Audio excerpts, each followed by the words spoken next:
Hi guys, John here, and today I'd like to bring you my review for the brand new Edgar Wright film, Scott Pilgrim vs. the World. Mr. Pilgrim! I'm Ramona's first evil ex-boyfriend. Wait! We're fighting over Ramona? Didn't you get my email explaining the situation? I skimmed it. Now right off the bat I should say this. I have been nervous about Scott Pilgrim vs. the World for two important reasons. Number one, I haven't actually thought the trailers have been very good. To be honest with you, they've kind of made the movie seem a bit weird. Weird can be good if you get what they're going for, but weird in the trailers for Scott Pilgrim vs. the World has kind of been of just weird for weird's sake. I haven't gotten a sense of the direction the film was going to be in or where it was kind of going or the style that it was going to be. The other thing that I was a bit nervous about was the fact that Cera was in the lead role in the film. And the reason that makes me nervous is I've grown bored of Cera. Since Superbad, basically, Cera has been the exact same guy in every single movie he's been in every character that he's played. He is the exact same person. Doesn't matter if it was Year One or, Nick and Nora's Infinite Playlist. He was always the exact same guy. And in a conversation I had with Edgar Wright a few weeks ago, I even told him straight up, I was a little bit nervous about, Cera being in the lead in the film. Which leads me into the reason why I still had hope. Because what I told Edgar was true. I said, but if he's under your direction, I kind of have hope for it. And why shouldn't you have hope for an Edgar Wright film? I mean, after all, this is the guy who did Shaun of the Dead, one of the best 20 movies of the past 10 years. He also did Hot Fuzz, which is a really good follow-up. And so we come to Scott Pilgrim vs. the World. Were my worries well-founded? Not at all. This movie kicks insane amounts of ass. If we're gonna date, you may have to defeat my 7 evil exes. You have 7 evil ex-boyfriends? 7 evil exes, yes. I'm talking to you, Scott Pilgrim! And I have to defeat your 7 evil exes? Pretty much.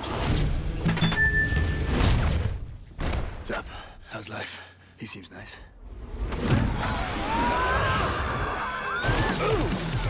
I start off by complaining about Cera. Let me give Cera his props.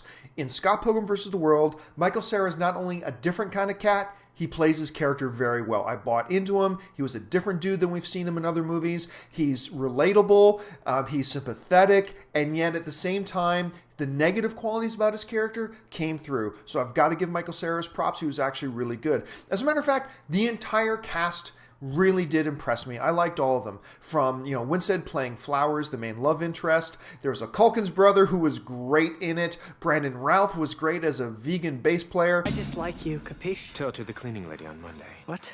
Because you'll be dust by Monday.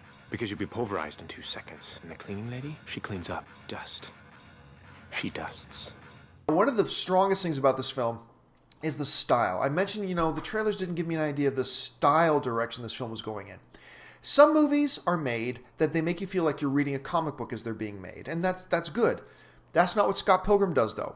Scott Pilgrim makes you feel like you're playing a video game from start to finish. And it was really weird at first. I've never seen a movie really done this way before. So the first 5 or 10 minutes or so, it was a little awkward for me. But once I really got into the style of it, it was amazing. There's constantly things going on, graphics and supers and things like that popping up on the screen all the time. There's just, if you're ADD, this movie is great for you because there's just always so much going on the screen at the same time. The action is constantly moving. There's always something happening. It always keeps your attention, and it just keeps moving. It's very funny, both in terms of the dialogue and the visuals. It's very funny. It's very cool stylistically with a lot of the graphics that they had going on, and the visual effects were just so well done. And the film has an incredible pace. Now, the movie is a little bit long for my taste. I feel like the movie could have been a little bit shorter. And my other big complaint about the film is, like I said, there's always so much going on.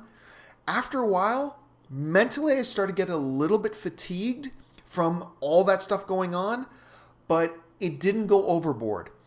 But overall, it's visually awesome. It's incredibly stimulating. It's hilariously funny. This movie goes and goes and goes. I've never seen a style like this.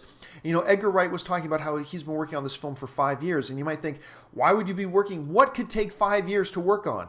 But when you watch Scott Pilgrim vs. the World and how much there's constantly going on the screen, there's never a dull moment. You will completely see why there's 5 years of work that went into this film.